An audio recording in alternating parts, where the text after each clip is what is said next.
Hey there. My inbox is telling me that a lot of us are working on turnarounds right now. And so, what I want to do is share with you an approach to leading a turnaround that I've developed over time. And it's worked for me in situations where I'm turning around a small team within a department, turning around a department, maybe a division, even turning around an entire enterprise. The point is, it works at all those levels because it's fundamental. The fundamentals apply and the fundamentals scale. So let's jump into this. So leading a turnaround starts with defining your end state. That means finding your North Star. Where do you want to be and what do you look like when you're there? It's going to be quantitative and it's going to be qualitative. Quantitative in terms of what is your performance level, that's measurable. That could be revenue, that could be cycle times, that could be error rates, uptime, whatever it is. Define it, set it. Where do you want to be? The other aspect of this is the qualitative. That is how we work. What are we doing? How do we achieve the results? How do we deliver the value to our customers? So quantitative and qualitatively define your end state. Once you've defined the end state, your dream, your North Star, it's time to take the rose colored glasses off and get a reality readout. And the tool you're going to use to get this readout is triage. You are going to triage three things about your business: your people, the most important part of it, your processes, and your technology.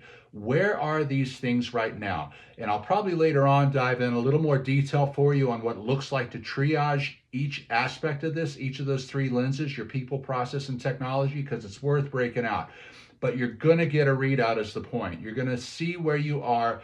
And more importantly, yourself as a leader driving this turnaround, you're going to buy into that readout. And you're also going to get the buy-in from your leadership, your key people, on what that readout is. Everybody has to agree on where we are right now before we can start the work of mapping the gaps between where we want to go and where we are.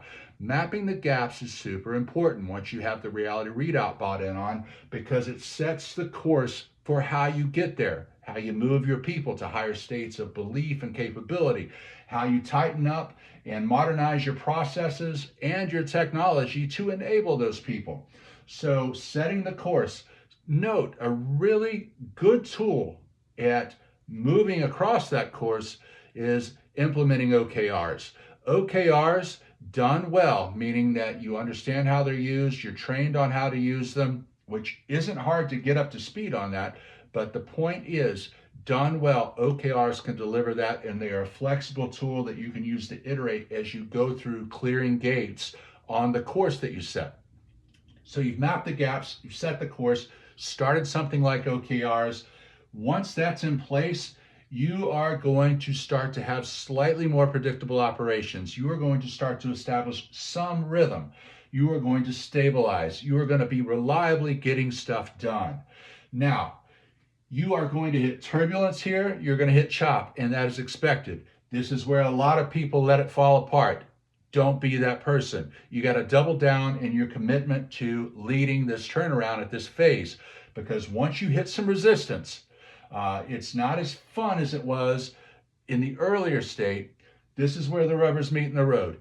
You've got to be driving. Your team's got to be driving. You've got to demonstrate a commitment. Your actions have to match your words and be aligned to that North Star. So communicate, keep people focused, keep driving forward, hit that turbulence, hit those walls, bust through them.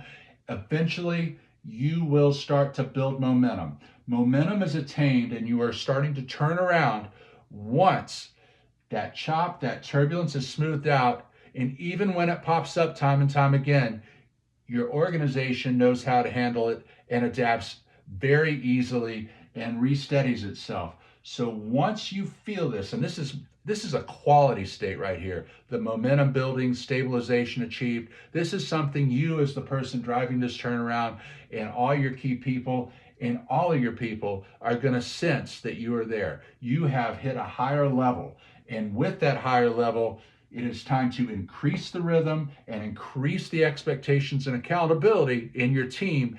More importantly, you've earned the right to increase those, and the team wants those because they have demonstrated an ability to overcome obstacles and put you on a course that improves the outcomes of your company. And they are going to desire those challenges at this point because you have changed the culture in your organization as a result of all this. Now, momentum built, increased rhythm and expectation. What have you done? Congrats, you've earned the right to scale your operations, and that is where you want to be. Don't attempt this until you've earned the right to do it. That's the key. The people you see fail at this, 9 times out of 10, they did not follow some sort of sequence that earned the right to scale. So take this, apply it to what you're doing. You're smart, adjust it, make it your own. The point is, have a plan, work the plan, stay committed, stay true to it, stay aligned, and good luck. You're going to do great. Later.